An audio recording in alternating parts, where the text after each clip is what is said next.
All right. Hello, everybody. I would say good morning, but it is only morning for me. So good morning, good afternoon, and good evening.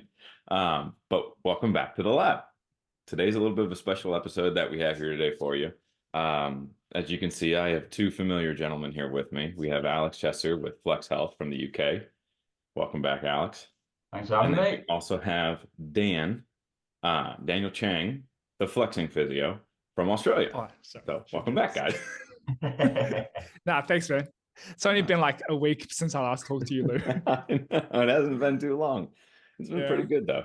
Hey, the episode was fun. I enjoyed recording with both you guys. I think you guys made Alex, you guys made a post about social media and how it's like brought you guys together like with other clinicians. And like I definitely agree that this has been a lot of fun for me over the last like year. Yeah, So yeah, definitely. I just want to get out there straight away that Matt was supposed to be on both podcasts, by the way. Even the last one we had, he ditched. yes, he was.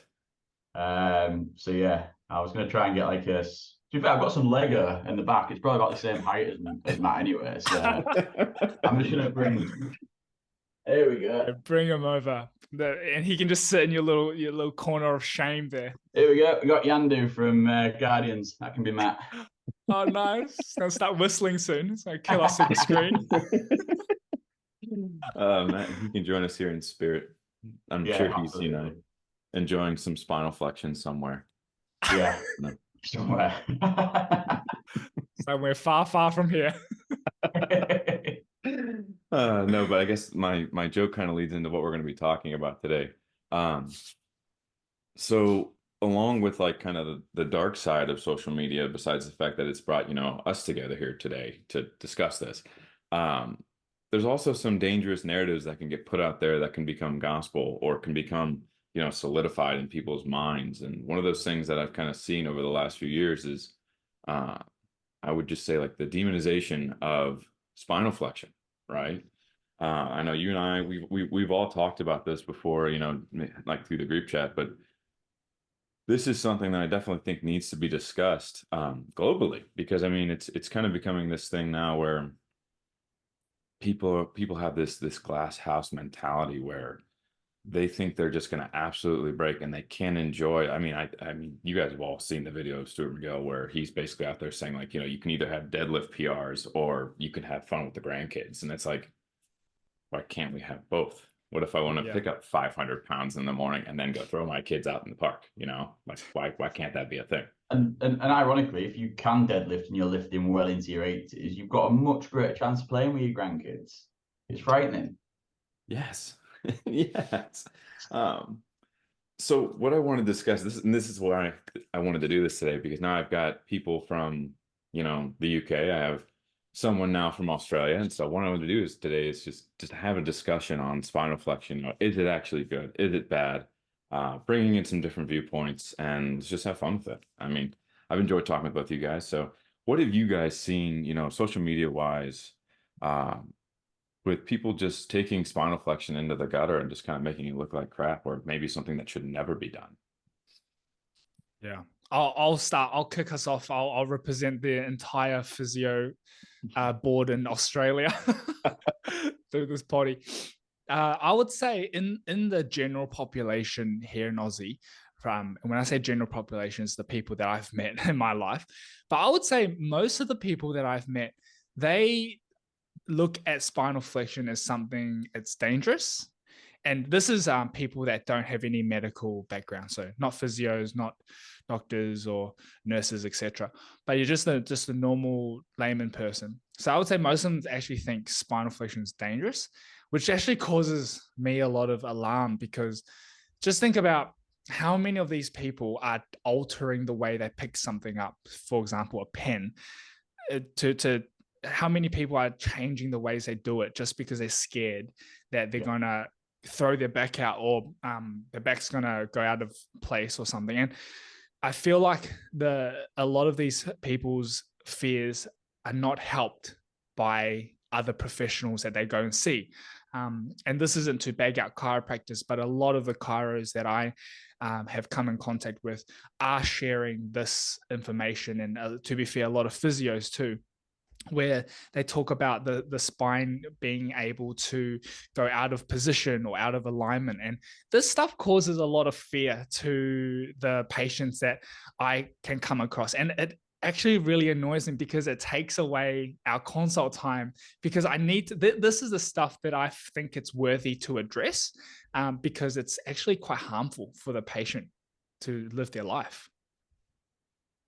And yeah, I completely agree. And I think for me, it stems around when you think of, again, I'm not tying all chiropractors with the same brush here, but you know, the sort of model around chiropractic and how their business sort of runs on that level, it's similar to quick fixes, isn't it? Like even down to the time you get with a chiro, you don't get an hour, you get what, 5, 15 minutes, quick, gone. Mm. So I guess for them, they're promoting this sort of way of movement and this philosophy about what is safe. So the patient potentially associates the goodness with them. So they've fixed them, they've put their pelvis back in a line, and that has now resolved their pain.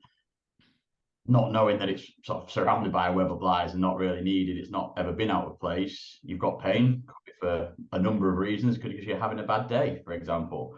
But yeah, it certainly eats into the time of trying to educate people around that. And I mean, even sort of here in England, we have the HSE, which is like a health and safety governing body that goes into, everyone's work, occupational health, and teaching people to lift.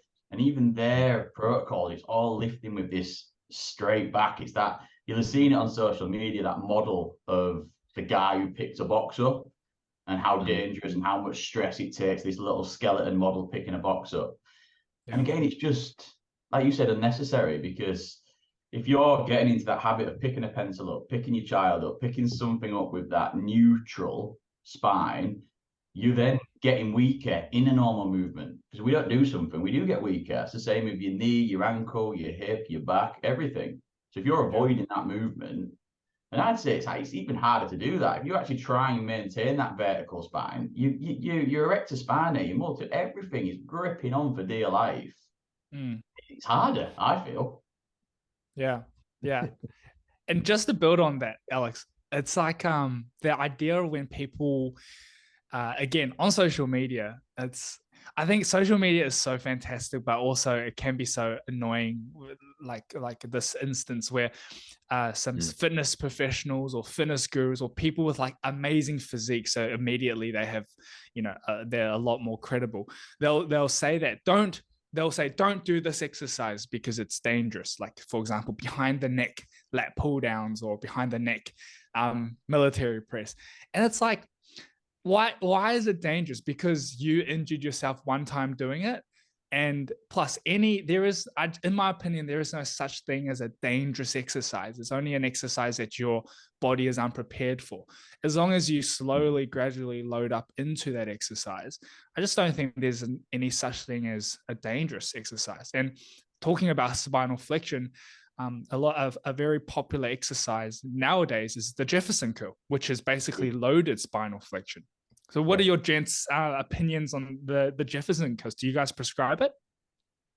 So that's actually a very good. I like where you're going with this, Dan. So kudos to you on that. Thank you. No, yeah, spinal flexion, good or bad. So I mean, the Jefferson curl inherently is not a bad exercise, but I mean, this is like our jobs as physical therapists is to find that entry point for that person. If they have limited like spinal flexion and they don't know how to tolerate that, I'm not going to go putting a weight in their hands and having them try to do a Jefferson curl. But that's the whole point. We do our assessments, we find the entry point, and then we make gradual progressions so that they can do it. Now, do you throw the Jefferson curl at everybody? No, but I mean, you want to be able to do your due diligence and your weight and salt as a physical therapist to know exactly where they need to be with it. So like I've done it with some people where like, yeah, you need to be able to do this. It feels great when you actually get down to the bottom. You can feel the hamstrings, you can feel the glutes, you can feel the spinal erectors. I've had guys do it with 135 pounds before, but like I've also had someone do it as little as 5 pounds. I've had someone do it without any weight. So like there's a time and a place. There's always a time and a place. And like that's what you even said. Like no exercise is inherently good or bad. And like let's make that statement now that like you need an entry level. That's what it needs to be. Yeah. 100% agree.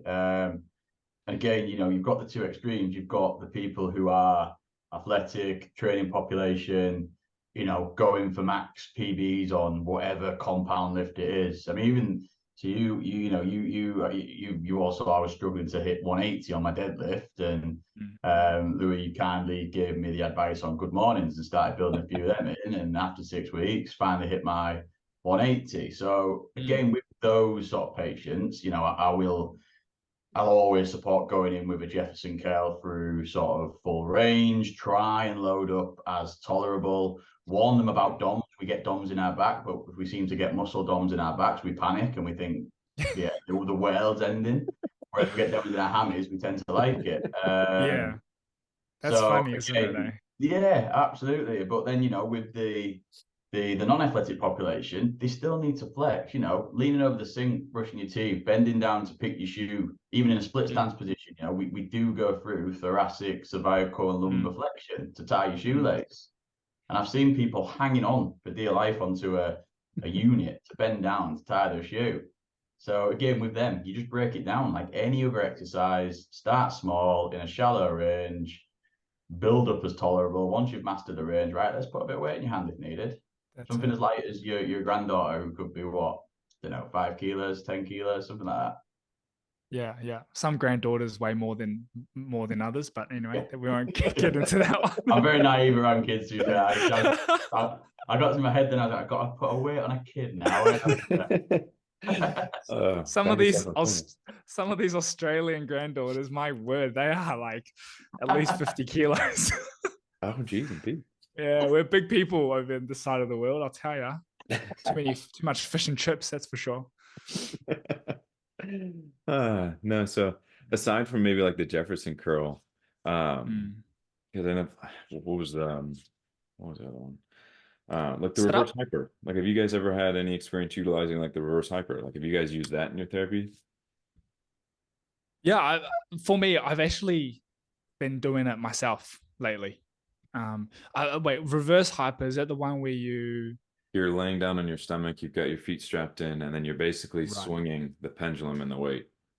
Now you can also just do it as like a strict hip extension or lumbar extension, and then coming back down and in. Right. Sorry, I've been doing the other one where you lay on your lay on your back, and you allow your spine to go into extension, and then it's like a sit up. It's like a sit up, but without the ground stopping you, so you can go all the way into extension. Yeah, GHD sit ups. Yeah, that's the one. I find it gives you such a mad core pump. It's crazy. Oh yeah, no, I love those things. So it's kind of funny because like we demonize spinal flexion with a deadlift or like with picking something up off the ground, but when we want to train our abs, what do? Yeah, you have to flex through the spine. So if you want to sit there, you want to do a crunch, you want to do a GHD sit up, you want to do let's say you're a CrossFitter, you want to do toes to bar. Guess what's happening? You're going to be going through lumbar flexion. Sorry, folks. That's actually a really good point. I hadn't actually ever thought that. I like that. That's here to help. Prime example, isn't it? How demonizing flexion is great when it fits their narrative, but no one wants to talk about those. No. That's nice. And I think a lot of people try to avoid flexion, and even when people try their hardest to stay in neutral, they actually are still in a bit of flexion. So I think it's just one of those things where it's just unavoidable. So why not train into it and get yourself strong into that position so that you don't? I feel like the more you try to not do something, you eventually lose it out of your movement vocabulary. I think Greg Lehman uses movement vocabulary, which I really like, because for me, I'm bilingual. Yeah, I was going to say both lingual. Bilingual. I can speak English and Mandarin. But like for a long ass time, I didn't speak Mandarin until I met my wife, who now speaks to me in Mandarin. But now it's like, I know for a fact if I don't speak Mandarin, I'm gonna forget it. I'm gonna lose it. So it's just like with certain types of movements, if you don't, like overhead, for example, that's why a lot of old people, they struggle to lift their arm above their head because they just don't do it anymore. And I just think, what a shame. So that's why I think keeping in the gym or some sort of exercise regularly is probably the most important thing you can do to keep your physical body healthy. Yeah, no, I completely agree. And again, we can link it to nearly every other movement. We've all worked with patients who have maybe had knee surgery, could be something like an ACL, could just be simple arthroscopy. We get to the stage where we need to see, can this patient tolerate impact? You know, getting some of mine, I'm going to be quite general here, but some of my sort of middle-aged women, asking them to do a jump onto a 6-inch box. They haven't jumped in school. They physically don't know how to jump. Yeah. And it's, you know, you're looking at a 6-inch, and I think we take it for granted as physios because we tend to, the majority of us now, I think there is a common narrative around sort of physios should be somewhat healthy and, you know, practice what you preach and all that. And I'm a big fan of that. You know, I'm happy to say that. So I think we do take for granted how deconditioned some people sort of can be as well. And comes back to your point about where we start with the Jefferson curl. You know, is it just a case of hands on thighs and sliding down to the knees and coming back up? Mm-hmm. Yeah. No, that's a good point, guys. I like where this is going. So when you look at someone, you guys are doing your assessments out in the clinic, and someone brings that into you, and they are very fearful of spinal flexion, what are maybe some steps you guys have taken to kind of, get them comfortable with kind of moving into those? Like, what would be like your, I don't want to say your spiel because we don't have like this salesperson kind of pitch, but I mean, we kind of are salespeople for exercise. Yeah. But like, how have you guys kind of broken those, I guess, the barriers created by social media on getting through that and then getting to the exercises that will actually help them? It I'm varies. interested to hear Alex's. Yeah, so it does vary person to person. Again, there is one, again, an elderly lady that sort of springs to mind that was that typical, very upright, sort of, again, bending, everything was a hip hinge, terrified of sort of bending the spine. Again, she associated her flare-ups of pain with a period of flexion, such as, you know, the example she gave was when she has to clean the bath. You know, she has to get on her knees, bend over the bath and clean, and it tends to sort of trigger it. Mm-hmm.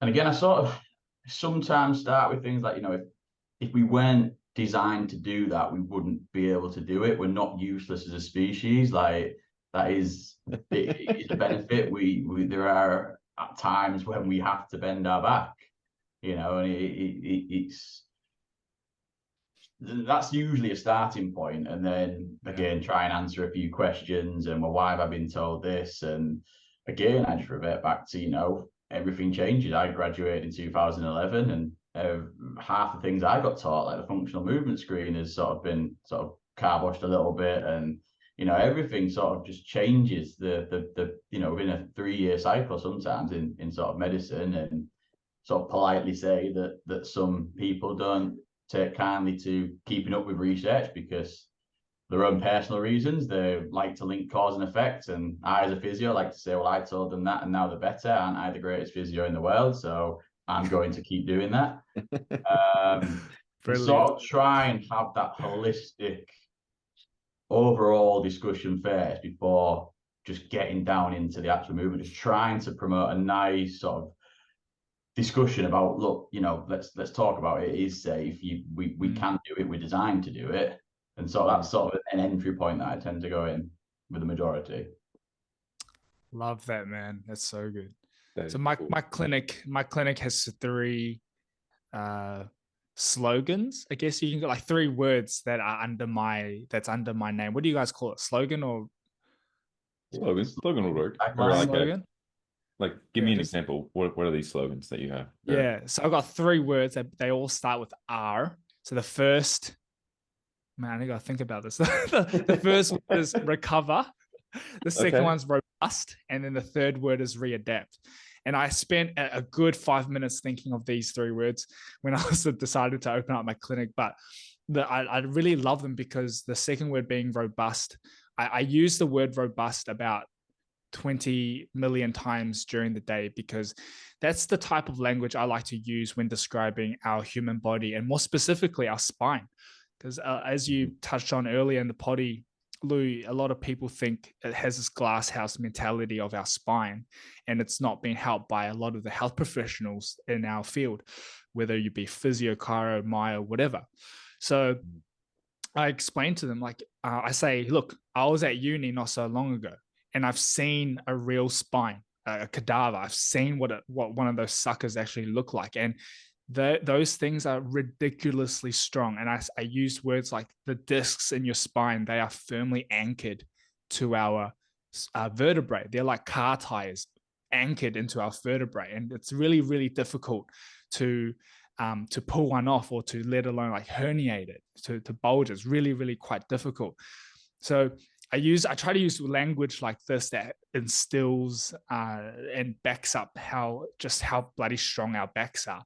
And also, I also use the analogy that if, as you touched on, Alex, if our spine wasn't designed to bend, then why the heck would we have individual segments in our spine? And I say, if our spine wasn't designed to bend, we'd just have one long ass femur as a back. Yeah. Stick figure person. Right. And then when I tell them that, a lot of them actually go, yeah, that actually makes a lot of sense. And I just say, look at your finger. Look how many joints are in your finger. If your finger was like, what's your finger designed to do? It's designed to bend. But if it wasn't designed to bend, then there'd just be one bone there.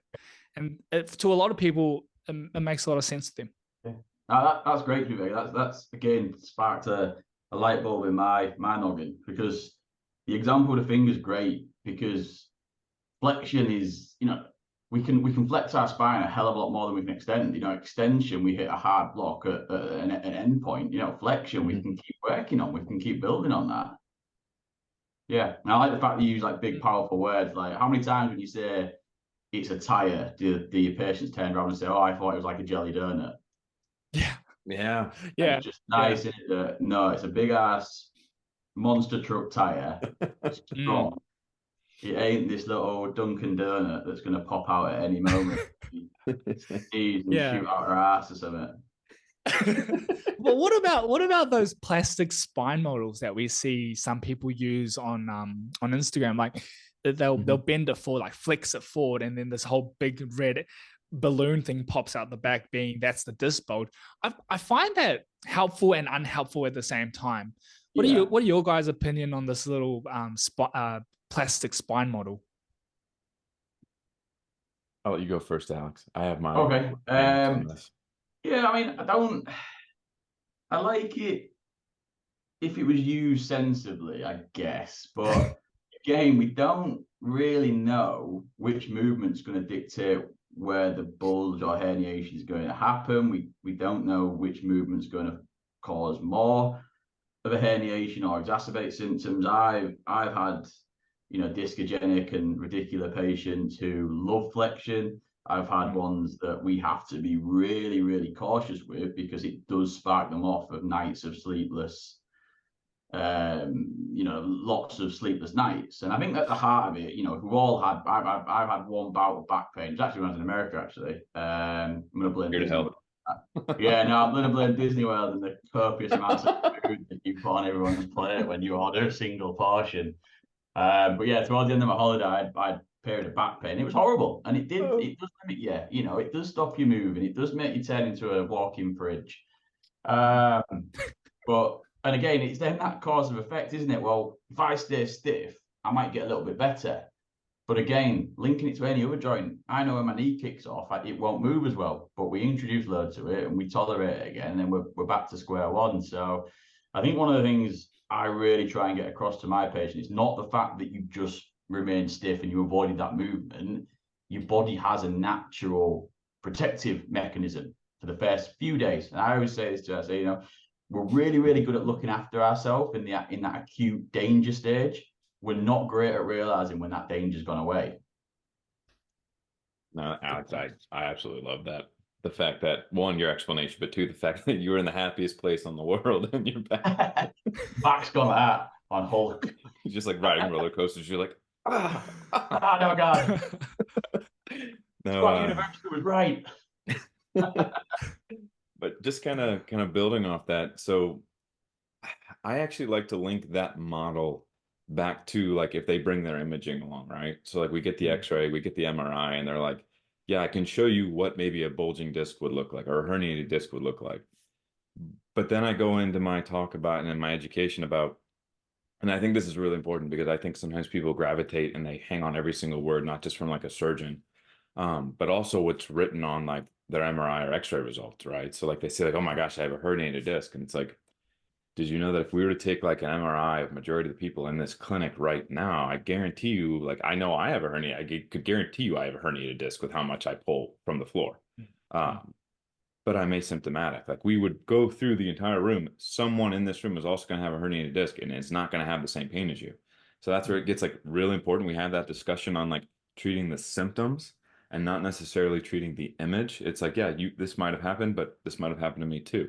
I'm not trying to like, I'm not going to go about like belittling them, but like, it doesn't matter. It does matter. I mean, obviously they're having these types of pain and those are things we want to address, but we're going to treat the symptoms. We're going to see how they move, how they don't move, where they're strong at. Like there's other things we're going to care about, but I do like to use that as a learning piece. Because it definitely sometimes gets in their head that like, oh my gosh, I see this thing poking out of this little model and now it's like, that's me. I'm never going to have this go away. And it's like, because I mean, what's the point of a surgeon? To perform surgery, right? So like they're going to lead them down the path of they're eventually going to need surgery, and like that's their profession. They need to make money too. But then we have this whole, there's been studies where like some people will not have, I mean, depending on like the injury and things of that nature. I mean, not everyone's the same, but there are people who do have herniated discs and they go back to, I mean, Alex, I think you even had a guy who had a herniated disc, um, who was able to he had a boxing coach. Was that right? Did he have a herniated disc? Yeah. Like, did he ended up having surgery at all or not anything? No. So that was just what I was leading on to that question actually. So we're again local to us. We have a really like so the top neuro consultant around here. He's very pro physio. It's fantastic. Like we have a good working relationship with him, and that's everything from complete or incomplete spinal cords all the way down to discogenic patients.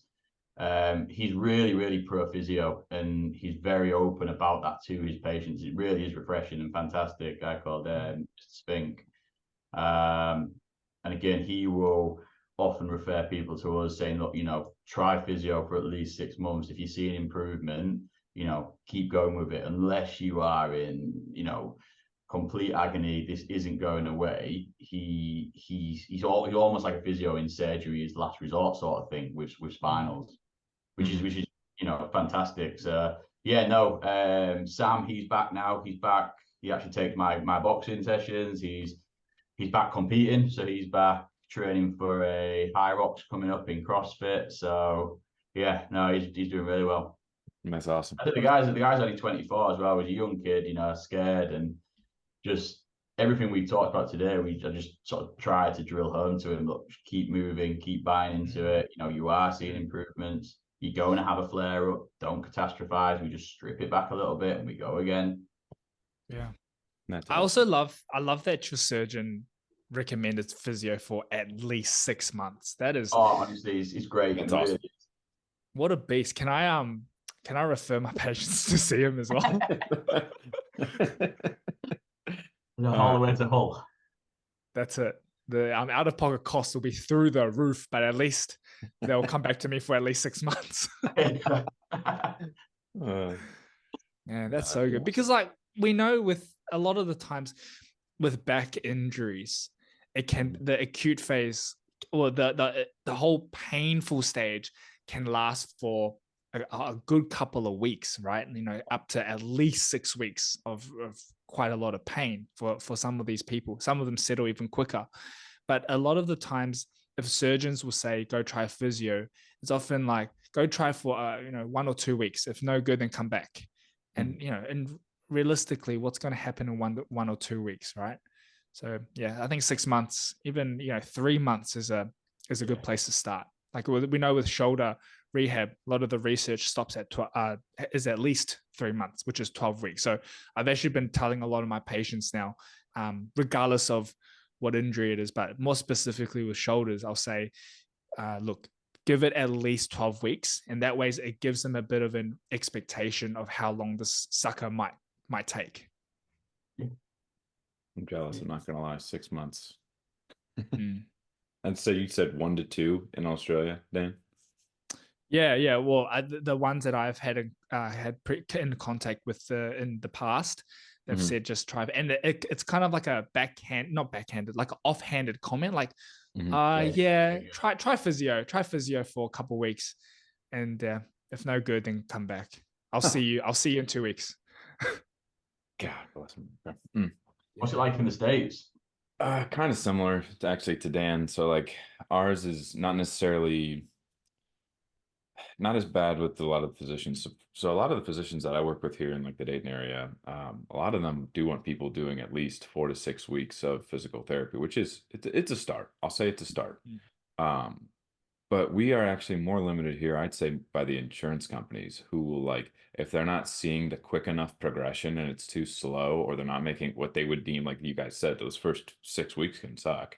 Like if they go through 6 weeks and they're not making any progress, like Yeah. we get shut down pretty quick. So Wow. like that does suck. So like there's like I mean, like obviously like in the UK it's a little different because you guys have, a different health system, and like our health system here, like the insurance companies just they'll shoot it down so quick, or they'll deny. Like there was one time um I had a gentleman who was trying to get back, getting back into CrossFit, and his insurance company gave us like 5 visits. I'm like, okay, what am I supposed to do with 5 visits? Like this is a joke. And I went back to my and like the things that they were nitpicking on, I was like, recreational activity should be a part of him getting back to like his regular daily life. Because like Yeah. I was just, I think that's the one time I've ever actually gotten like visibly angry with like in the clinic, because I'm sitting here and I'm on this phone, I'm doing a peer-to-peer, and like one of the reasons that they declined for like continuing care or like beyond the point of those initial 5 visits was because a lot of his goals were recreational activity. And I'm like, but that's what he wants to do. Like he can go about his daily life and he just kind of grits his teeth and goes through it. Like he's a pretty tough guy. But he wants to be able to go back and pick up the 300, 400 pounds from the floor. He wants to be able to clean 250 pounds. Like he wants to be able to go do Murph this weekend. Like you gave me 5 visits and you think that's going to be efficient. Like he's going to either one, not think physical therapy is not worth it because you guys don't value it. Two, we're going to have 5 visits. We're going to basically try to do what we can within those points. And I'll probably just do a little strength conditioning program outside of the clinic. But like that kind of like sets the narrative for this isn't worth of any value. So why, like if my insurance company doesn't value that, why should I? And like, so like we have multiple fronts to kind of battle in terms of like, obviously combating the narratives around spinal flexion, but then just physical therapy in general around the world, and just kind of pushing, I mean, we love to help people, right? Sorry, I'm going to get on a soapbox here real quick. We love to help people. And like, we love to bring people back to what they love. And I think when people start putting like lifting heavy things from the ground, like a 400, 500 pound deadlift, as recreational, as opposed to like basically just something they do in their daily, like we should be getting them back to doing that. Like it shouldn't matter to the insurance company, like what their goal is. It should just be that's what they want to do. Okay, go do it. But like it No, just I gets shut down. 100% agree. It sounds very similar to the sort of the issues we have here. So the sort of again, the National Health Service, the NHS over here, it's always reactive and never proactive. Where if you can get someone investing in their health, and this guy that wants to go back to CrossFit for you, Louis, then the narrative is that is going to keep him healthier for longer. If he can get back doing that, he is going to live a healthier lifestyle. And I think with lower backs, the thing with physio, it's hard work, isn't it? They have to do the work, they have to put the effort in, they have to do so many reps and so many hours per week to get adaptations. That's just how our body works. If not, we'd all be walking around like Arnie because it'd be easy. So we'd all be bodybuilders, but we're not because it takes time to adapt.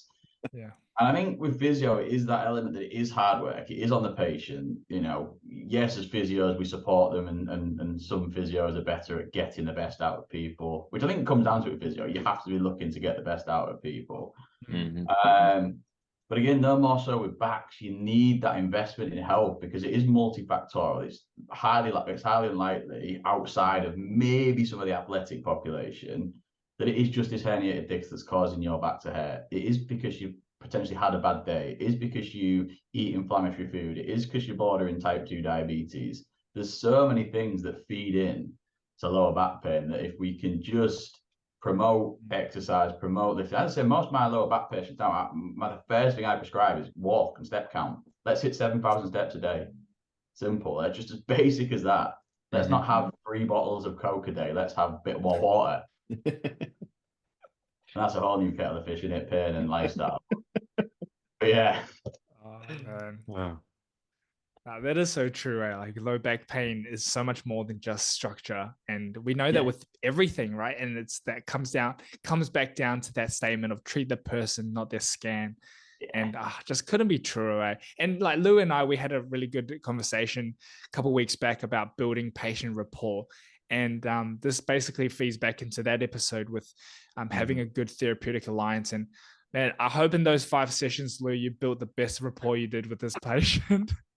Because yeah, it's tough. It's a tough gig we have sometimes, and we often don't get taught about it at uni. But the whole psychology aspect and how to counsel someone through yeah, pain. The Yeah. first time I remember when I was a younger grad, and someone came in work cover, like a work injury, so they're on insurance here, and they just started crying, and I had no idea how to console them. Like if my wife cries at me now, I don't know what to do.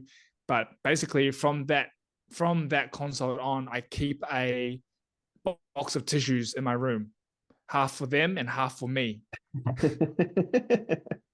yeah. Nice, nice. Proud of you. Thanks, man. Nice.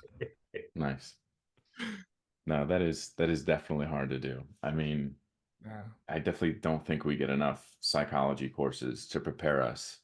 Um, Mm, I mean, we do get quite a bit, but I definitely think we need more on yeah. like you already said, the counseling side of things. Because I mean, there is a lot of like, psychosocial aspects of pain that kind of go into like returning back to something like as intense as picking up a laundry basket from the floor or going out and, back Mm, squatting 315 pounds.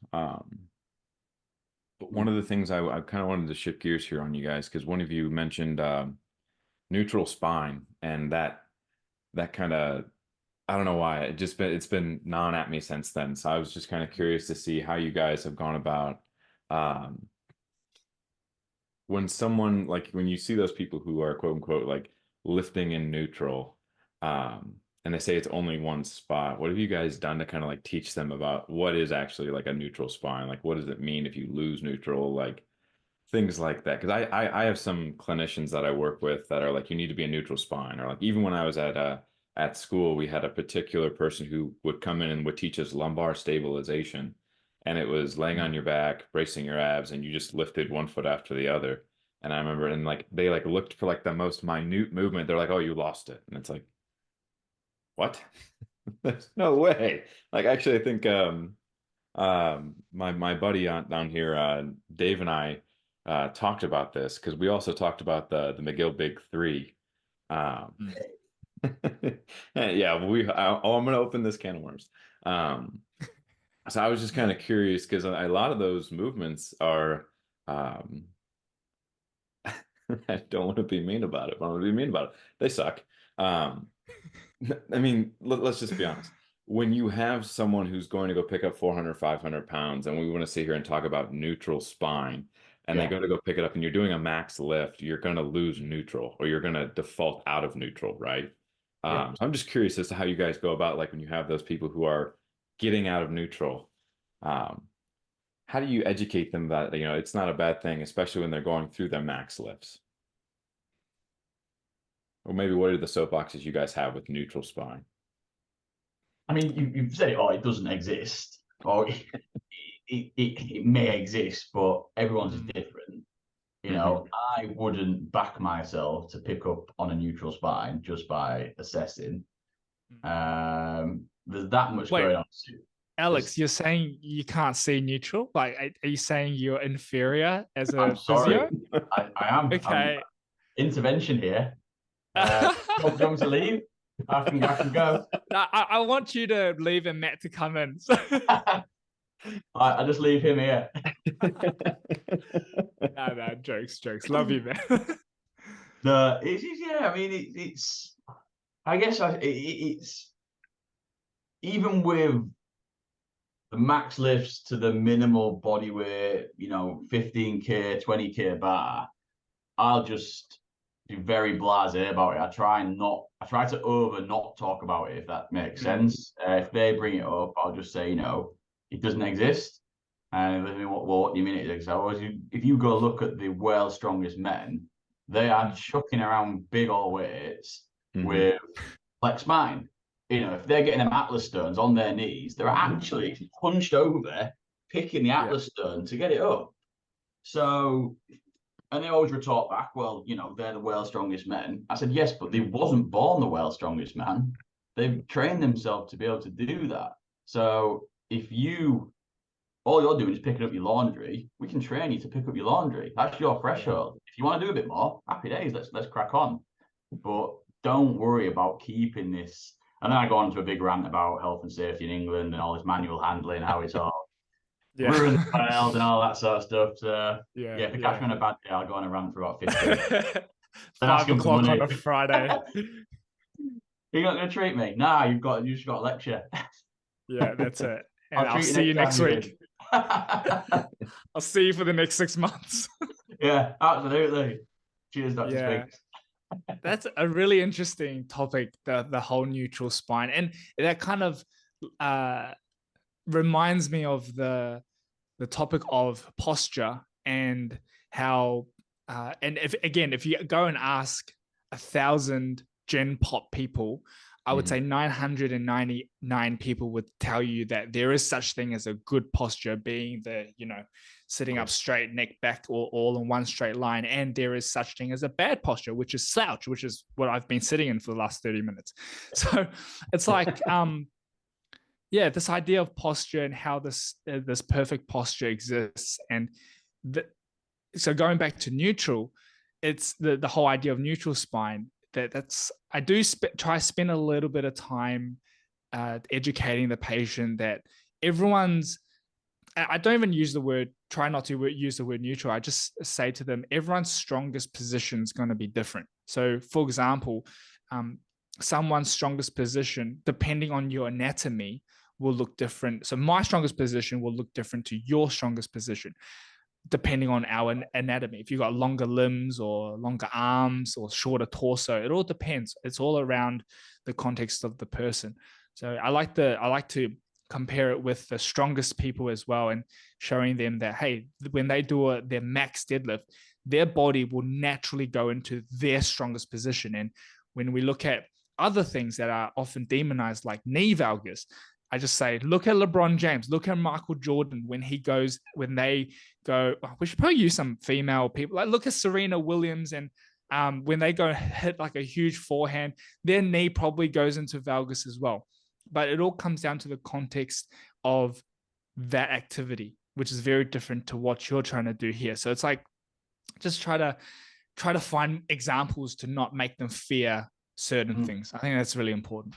I think you can also sometimes, to be fair, I'll shut on Matt. I wrote a quick note. So Matt actually we do some like webinars for health and safety execs and stuff now. Matt did one on posture, and it was quite boring, but he managed to spice it up a bit. But one of the interesting things about posture is what good posture changes through the centuries. So back in England, it was considered, and Greek times, it was considered good posture to slouch. And it wasn't until the sort of higher ups in England decided that corsets and being upright and tall and proud, that was the right posture. So it all changes. I thought that was quite interesting to sort of know that. But and on back to that, I'll ask my patients, well, what feels better? If you're telling me this is a good posture, I'll get my stopwatch out. Let's hold that for 5 minutes. Let's just have a conversation, hold that, and tell me how your shoulders are feeling at the end of that. Yeah. I said, you know, our body's not designed to just hold ourselves. We can relax, we can switch off, and it doesn't damage anything. You know, if we was that useless, we'd just crumble, wouldn't we? So definitely. And like, just going back to what we were talking about off air with the sport that I was doing today, AFL, for the Australian listeners, the footy. If our spine was able to be adjusted and changed and be able to change the position so easily from one adjustment, these guys and girls after a game of footy would walk out with their spines all over the place. Oh, and, like it. Yeah. Right. NRL, NFL, any of the contact sports, the spines would just be completely rooted. Yeah. Mhm. Like one of them accordions, start playing a tune on them. Exactly. Oh my Oh, it's gosh. crazy. It's ridiculous. So when you guys are working around, were you gonna say, Alex? I was just gonna say it's random. Did anyone see that chiropractor manipulating a giraffe's neck? Yeah. What? No. What? Oh, honestly, I don't know. I think he might have been he might have been American. I don't know. Anyway, this Must be giraffe, American. Must be American. big giraffe, and he's just done this weird AP on the back of this giraffe's neck. You can just see in the comments that it brings us back to that point. Like, there's people that are so bought into chiropractors' methods that they're convinced that he's just saved this poor giraffe's life. When look at the size of its neck and its vertebra. This little manual PA reckons has changed this skeletal structure of a giraffe.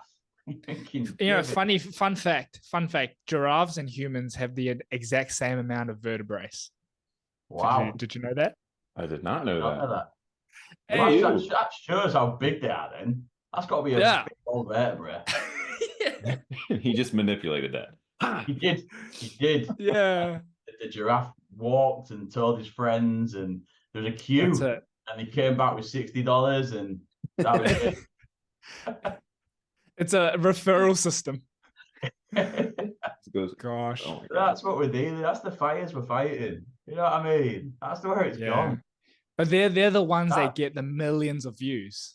Yeah, it's tragic. Right? It is tragic. I'm celebrating if I get 6,000 views on something that's actually actually educational and beneficial. Yeah, that's it, man.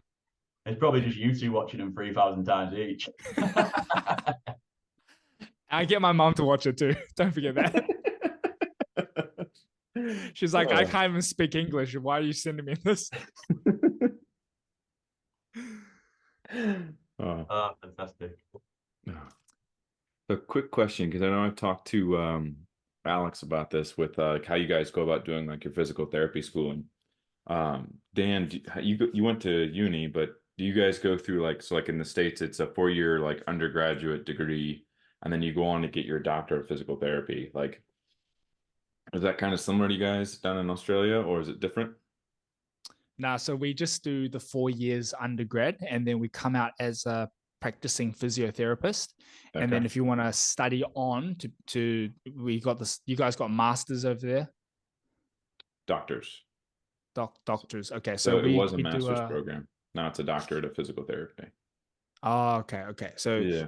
I know depending which uni you graduated from, you can graduate with a DPT, Doctor's Physical Therapy. Yeah, it just depends on which institution you go to. But I'm a pleb, so I just went to the undergrad. So I'm just a physio, unfortunately. No doctor behind me.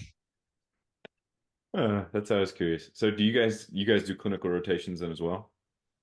Yep. We do quite a lot actually. And we start from first year. So I remember my first one was in a private practice, and it was purely observational.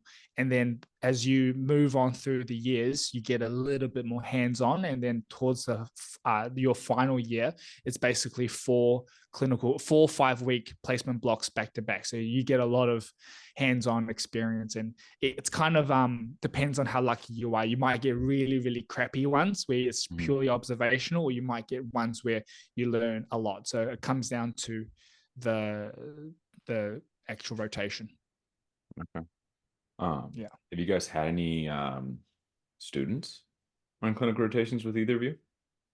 Yeah, we take quite a few. So we've got quite good links with the local universities. So we generally have three students at any one time, university students. We try to request third years who are a bit more sort of towards the end of their studies, a bit more clinical, and can give them stuff to do. Because ultimately, people come to see us at Flex and paying for our services. So, but what we tend to do is, for ones of our patients that need sort of intensive management, so any of your sporting recoveries, any of your, even as basic as hamstring tears, where it would be beneficial for them to come in 2 or 3 times a week because we're adapting, we can push them on, we can get them back on the field quicker. What we tend to do is just say, well, one of our senior physios will be the clinical lead on it, and you can come for 1 session with us, and then you can have a free session with a student, and under our guidance. So it gives the students that bit of autonomy. It allows, you know, the patients getting a free hour of physio within our gym and our setting.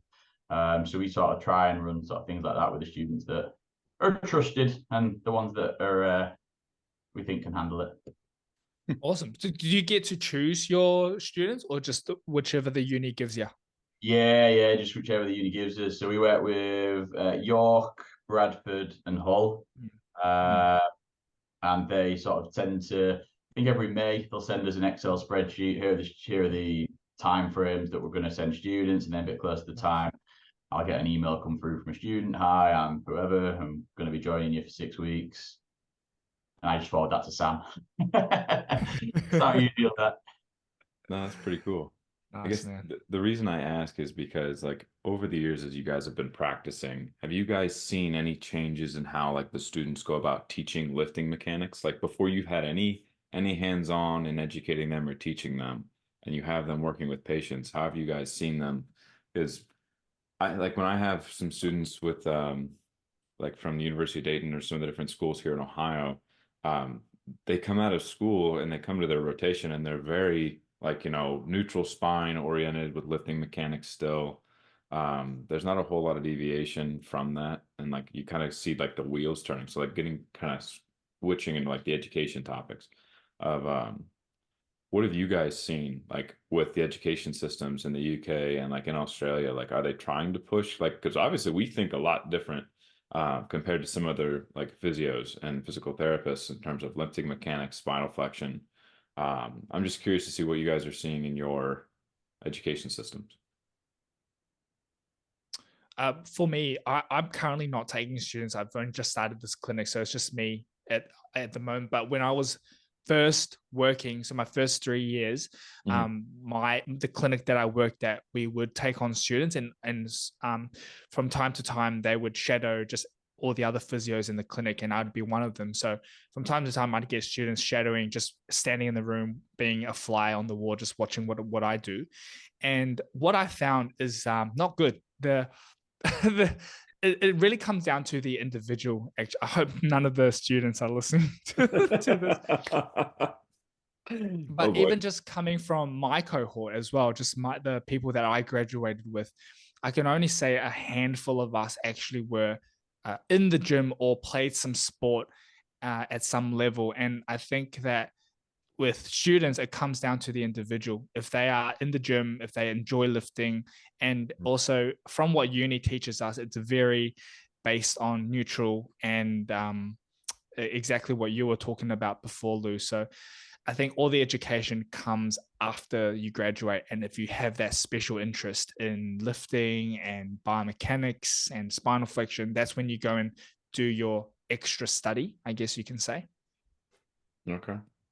Yeah, I tend to agree. So from my experience of being a student, so I did 2 degrees. We discussed last time. I did a sports rehabilitation, sports therapy, which is heavily MSK, heavily biomechanics. A fantastic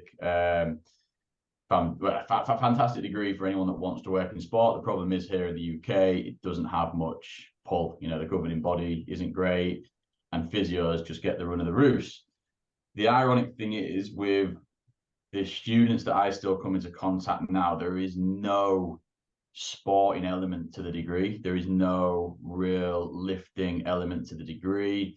I remember when I was trying to get on the physio degree, I failed 5 interviews because they knew I was working in professional sport. They want you to be working in the NHS, which you're never going to get the time to spend with these patients. You're never going to, there's not a hospital in England that has a squat rack. I don't think there's a hospital with a lifting platform. Even the outpatients department, it's, you might have a leg press if you're lucky. Again, happy to hold hands up and be wrong if people want to comment and throw some comments in there. But again, the ones coming through, it's like in England, it's just grounding us from manual handling at work to, lifting things up. Even parents tell us to keep your back straight, lift with your legs. I hate that, lift with your legs. It really pisses me off. Nah, man, lift with your back. You got to strengthen those bad boys. Correct. Get that back and ass into it. Have you guys ever watched It's Always Sunny in Philadelphia? Yeah, I just started watching it. Just started. I No won't ruin way. it for you then. There's Yeah. a specific episode on lift, like where D is trying to learn how to lift. So Yeah, you I'm only on about season two. I had it on last night actually. So funny. Late to the game, but yeah. pretty I good started series. watching it because of Wrexham. So I started watching it because of that. Nice. Very nice. I think you'll enjoy it. Yeah, Yeah, it's I funny. It's funny, won't ruin man. So what, same question to you then, Louis. What's it like with the students that you sort of work with, and how do you see how what? Because ultimately, yours, if you're doing longer at uni, do you get to specialize while you're at uni? Do you get to go into different sort of areas? And if you have a sporting interest, you get to sort of pick that out as a specialty? Because our 3 years goes really quick, and we cover MSK, neuro, respiratory, and community. Mm. So Yeah, so in the States here, we have like obviously we go through our 3 years in our physical therapy programs. And through those, so like the University of Dayton had 4 clinical rotations that when I was going there that we could go through. And towards the last one, you have an elective rotation.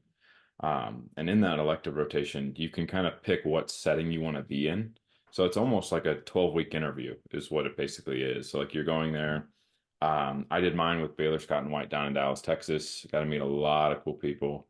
Got to work with some athletes. It was a lot of fun. So like that kind of let me get in that field a little bit and kind of see. I actually was in a clinic that had so like in America we have what's called you can do residency programs or you can so like we have I think it's the American Board of Physical Therapy Specialties. So like we have orthopedic certified specialists, sports certified specialists. Like when you graduate, you can go on and you continue your education. So like I did a year of study, and I'm actually so I have it's called an OCS. So it's like I'm a board certified orthopedic specialist. So like I can have that specialization attached to my physical therapy degree, my doctor of physical therapy degree. Um, Currently working on another one, but then you can kind of take that and apply that into your degree. But I would say with what I've kind of seen with like the students, like I mean, I definitely think it's student based. Like some of my like Dan, you've already said, like if you really want to get into like lifting and biomechanics, like the people that have come into the clinical rotations and they have already like maybe an athletic background, yeah, or like they've already been like in the bodybuilding zone where like they know lifting, and so like they know that like if you're gonna default a little bit, like it's okay. Mm. But then I've had people who are living and dying by neutral. So like those are the people that like I love both students though. Like that's the thing because like you can have those conversations because it's not like I'm just gonna sit here pointing at you and be like you're wrong. Like that Mm. I think when we get into absolutes, that's when we don't do our yeah, due diligence as educators because then it's like I'm not understanding your perspective. What led you to this perspective? Like teach me more about that. Yeah. So like that's and why I like having you guys on here because I can discuss these yeah. things with you guys. And it is Mm. a general consensus with the neutral spine people, the neutral spine people, people who support this neutral spine theory. Is it more of a safety thing over performance? Do they feel that you can get a better performance and mitigate the risk? Like what's the general train of thought? So with what I've kind of come across in some of the students is that it's just something that's always been constantly reiterated at them. So like they're Mm. always being told neutral spine, but I don't know if they've ever actually thought critically about Yeah, what that actually means. So it's like taking something at face value and not actually getting like the full comprehensive look at it all. Because then yeah, it's like we start going through lifting and it's like for example, we have like a wooden box that's in the clinic, or we have like a sandbag at one of the gyms, and it's like they go down to go pick up that odd object from the bottom. It's like, well, I point that out to the student. I'm like, what's going on with their spine right now? Like, I want you to look at this. Is this Mm. safe? And like they look at that, they're like, well, they're rounded. And it's like, yeah, they are rounded. Like they can't get into neutral. So like, what are you Mm. gonna do? Like, how are you gonna cue this? What are you gonna do? It's like just to kind of get the wheels turning and kind of get like Mm. that the mindset of maybe this isn't an absolute thing that needs to happen every time because it's not. no, Like that's St- kind of where we've gone with it. you're stimulating their mental juices. Yes. I love yeah, that, man. That's Yeah, so it's good. it's so much fun. I mean, I get to teach over at UD. I get to teach in the clinic. Like I absolutely love education. It's so much fun to me, Yeah. especially when you start seeing the wheels turn. It's like Yeah. I can do this. Oh my God. So it's like I've just helped the Yeah, patient and I've helped the student. So it's top notch. that's so good. I think teaching is so underrated. And they say if you want to be a master at something, you should teach it. Or if you, yeah, what's that other saying? It's like if you have no idea, then teach it or something. Yeah, Those that yeah, don't do teach. That's yeah. it. That is it. My That's sister's exactly teacher, and right. I throw that at her all the time. Yeah. I I think do with I the do like that. I think with the neutral spine train, I think a lot of younger students or even just younger grads would Mhm. still endorse neutral spine. I think as you mentioned, Lou, it's a fear of getting injured, and we probably are still sitting on the fence, sitting on the side where we think spinal flexion is what causes disc bulges, given that the plastic model as you bend it forward, the bulge comes out. So I think it's some part of it still ingrained in our brain. It's hard to remove those biases given that we're human and we just have these biases in our brain. Because I'll be honest, like sometimes when I'm coaching someone how to do a deadlift, I still catch myself using the word neutral. And then I like turn around and I slap myself in the face, being like, no, don't use the word neutral. And I Yeah, turn around to the patient and say, sorry about that. But yeah, it's just, I don't know, it's a tough one because it's so deeply ingrained in our society that lifting with the flex spine is dangerous and will cause disc bulges. yeah, Mhm. yeah.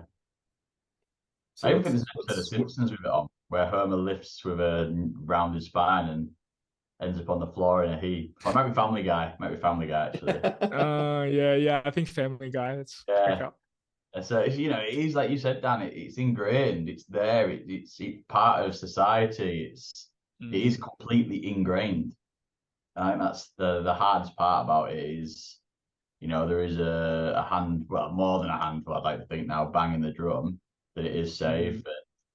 mm, But yeah, for those that have linked that cause to effect, like I was saying about Meakin's post today about the chap showing you how to maintain a neutral spine going through a door. I mean, he even uses foot position to show you how to stop the door shutting on you. So he's wow. really thorough. He's really thorough. Yeah, Um, he's but covered all like his I said, bases.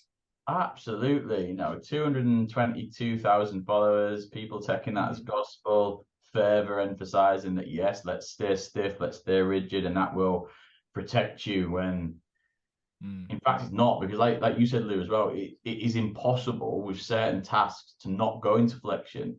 So if you do Mhm. not have a tolerance because you've spent the majority of your time trying to maintain neutral, that the slightest bit of flexion will cause you a bit of damage because you're just constantly avoiding it. Mhm. mm. Yeah. Yeah. And then when that time in your life, that inevitable time in your life when you drop something on the floor and you suddenly have to go and pick it up, that's a chance where your body just craps itself and Yeah, and yeah, quote absolutely. unquote throws the back out.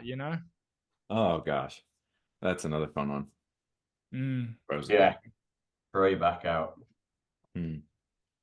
So what would be a time when you wouldn't want spinal flexion? So like think about like Olympic lifting, right? So like mm, power production, being Yeah, able to move through the triple extension, and then sometimes people do catch in flexion. So like mm, I mean, times to be efficient with maintaining like spinal posturing, but I mean, like we said before, there's no inherently good or bad exercise. It's just a time and a place. Like what do we need to do? What's the accomplishing task? So like I would yeah, be curious to kind of see what were you gonna say, Alex? yeah. Just build on like things like front squats, goblet squats. Try and maintain that neutral brace position. I will sort of promote that with them too. Lifts, like you said, with the powers and cleans and things like that. mm, Even the set point. The difference between certainly personally, the difference between my deadlift and starting a power is that neutral spine. A deadlift I will have from the minute I start lifting a slightly rounded back, whereas mm. I will sit deeper into it, make sure I am. I don't want to use the word stable because that's horrendous. Make sure You're stable, Alex. You're stable. I promise. Yeah. so I'm fragile. not. I'm, I feel like I've just outed myself so much on this podcast, just ruined my career. I can't pick up a neutral spine. I can't tell you when you're lifting right or wrong.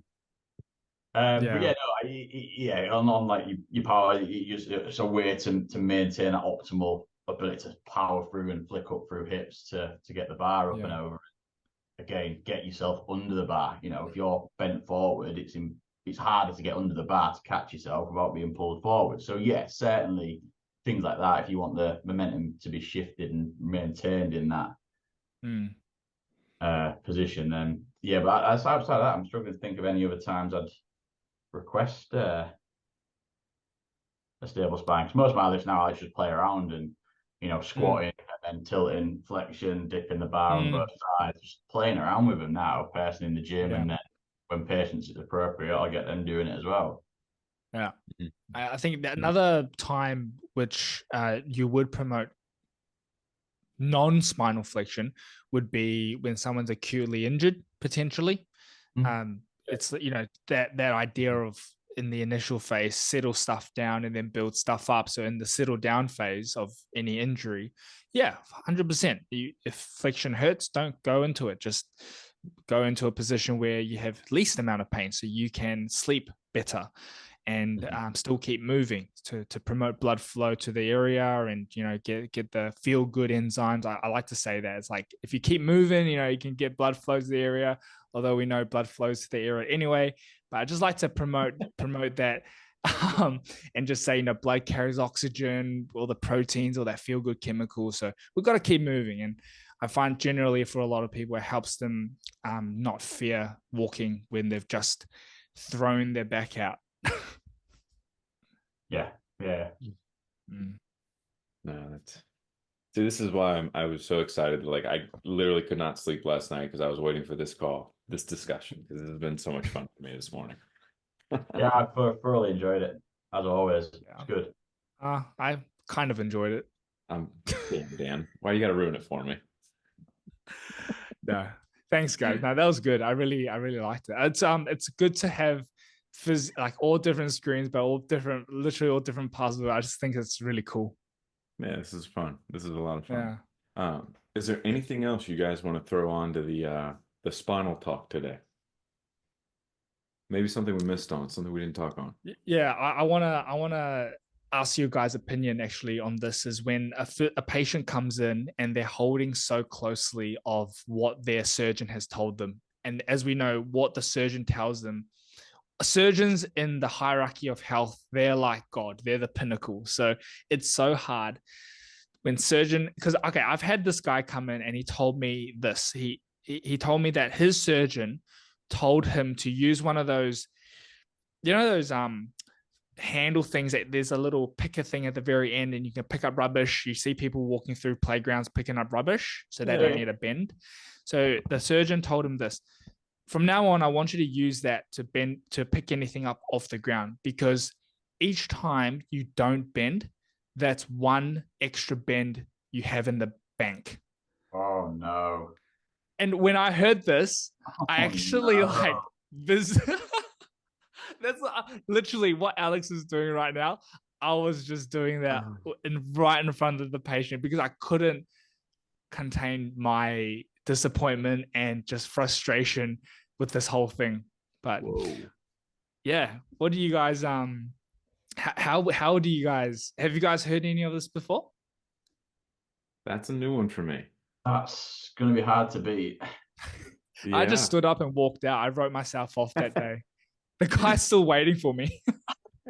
With his litter It's picker. been, it's been 6 months. He's still there waiting for me, man. Holy Can't work out to smokes. open the door with his litter picker. Can't get out. He's stuck. No. I mean, he's Yeah. stuck. So That's a good analogy. He's stuck. yeah, Like literally. he's stuck in extension, So neutral. what I did during that consult is I did spend a good chunk of time just explaining to him. Just I said to him, I'm sure the surgeon meant well. However, I used that finger analogy with him, and I think he heard what I was saying, but I'm not the surgeon, so I don't think I penetrated through that skull of his. But what can you do? You do your best and go from there. Yeah, yeah. I mean, I probably not the most professional, but I will use the phrase, just like any other profession, there are bad plumbers, there are bad physios, there are bad electricians, there are bad surgeons. And I just say it and I let it linger. I don't say that their surgeon is bad, but I do sort of throw that out there and follow it up by, in my opinion, that is bad advice. You know, to say you have a limited, if for that example, you know, I would just say for you to say, because we see it with, you know, surgeons with the knees, for example, you're like, you know, you're bone on bone, you know, you've got so many years left, you've got so many steps left and all that. Like we have a countdown on our knees about how many steps we can take. Yeah. We know marathon runners have more cartilage and more again, you know, they have better discs, better spinal structures than sedentary people. Which sort of kiboshes that sort of theory. So I do be quite blunt sometimes when I hear something that extreme. I will say, look, you know, I've worked with a number of surgeons. I can tell you I've worked with a number of patients with exactly the same condition of you. I've never heard that before. And I would just try and emphasize that, again, that it's hard, isn't it? Because you're bordering on the psychology and the pain behind it, but it can be very overwhelming. You know, even it can take me 6-7 weeks to completely get across the entire rationale around pain to a patient anyway. So it's sort of drip feeding that early stuff into them, saying, look, let's just start small. Let's see if we can get that little picker out your hand. But yeah, sometimes I will be as blunt to say, you know, there's skilled professionals in every walk of life, and there's some that are not so skilled, and yeah. Just grab the picker out and just snap it in front of Okay, yeah. you are right.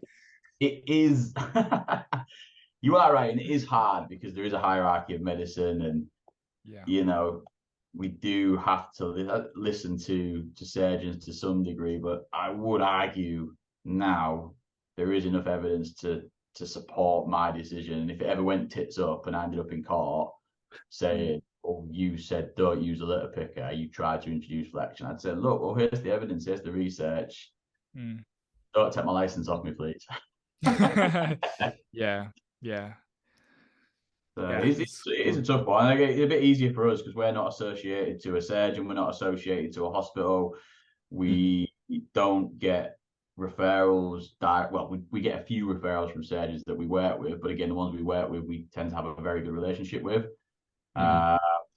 So again, I would argue it's a little bit easier for us at Flex to sort of negate that because we don't have direct ties with that surgeon.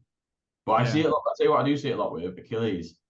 Like the way we treat Achilles tendon ruptures over here is so soft. Like I tend to be quite aggressive with my kid, not as good as Aaron Rodgers, by the way. That would be very interesting to see how that turns out.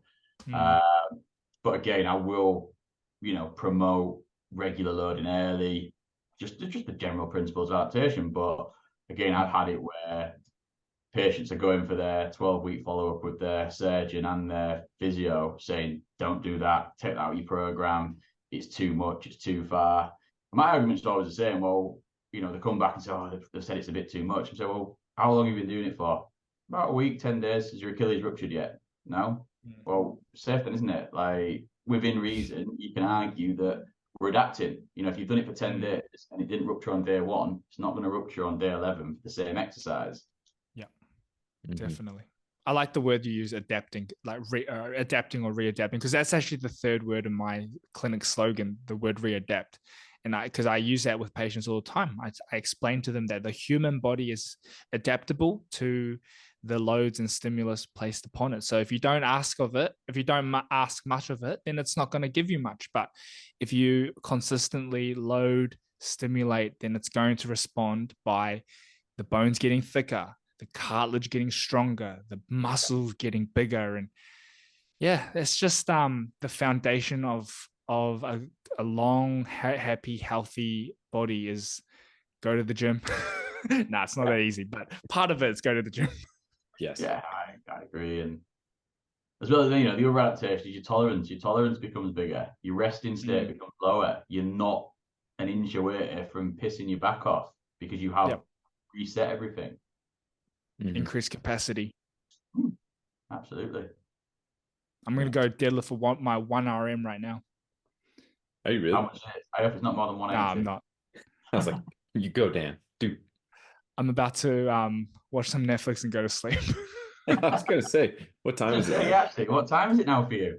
It's 9:25 Okay. p.m. Okay. Yeah, yeah. Dang. No, well, I hope you guys enjoyed the episode today. I know I did. I had a lot of fun with today's talk, but I hope we can get again together sometime and Yeah, maybe pick a few topics and kind of go through them together. I think that'd be a blast. Yeah, for sure. I'd love to it's do that. great. Yeah, it's fantastic. Hmm. Very Aussie style. I've got a barbecue to get to now, actually. Chuck a couple of shrimps on the barbie, mate. There it is. The ironic thing is I'm not even Australian. I'm actually from New Zealand. Oh, in New Zealand? No way. I've actually, well, I'm obviously I don't look Kiwi, but I was born in Taiwan, but Yeah. I grew up. My family immigrated to New Zealand when I was 1. So this accent you hear is actually a Kiwi accent. Yeah, But then, I'm nearly sent to a vision vet because I worked with quite a famous Kiwi actually, yeah, Mossy Masoy. We got him walking again. We was the clinic that did a lot of work with his incomplete spinal injury. yeah, So I right. spent a lot of time with Mossy. Great dude. Great Yeah, dude. yeah. He must be. He's Kiwi, right? Yeah, too right. Too right. Yeah. Yeah, his accent must be just funny. Like Kiwis, I think Kiwi accents are just funny for no reason. Yeah, I agree. I Yeah, agree. you guys seen Thor Ragnarok? Yeah. Mhm. Yeah, the Korg. That's Yeah. literally Yeah. everyone in New Zealand sounds like Korg. That's awesome. That's Yeah. awesome. Yeah. Anyway, Cool. enjoy your barbecue, Alex. Yes. Oh, Well, we good. stemmed off that from that. That's cool. Surmises the podcast right there. Just tangent after tangent. Done. Oh, no, but I hope all the listeners here today, you take a little bit something from the discussion between Alex, Dan, and I. And if you guys have questions, feel free to reach out. I'll put their pages up on when I post the episode. But it's the Flexing Physio, Dan Chang from Australia, Alex Chester with Flex Health in the UK. So thanks for joining me, guys. All right. Thanks, man. Thanks for having us. Absolute pleasure. Of course. Well, we will see you guys in the next episode.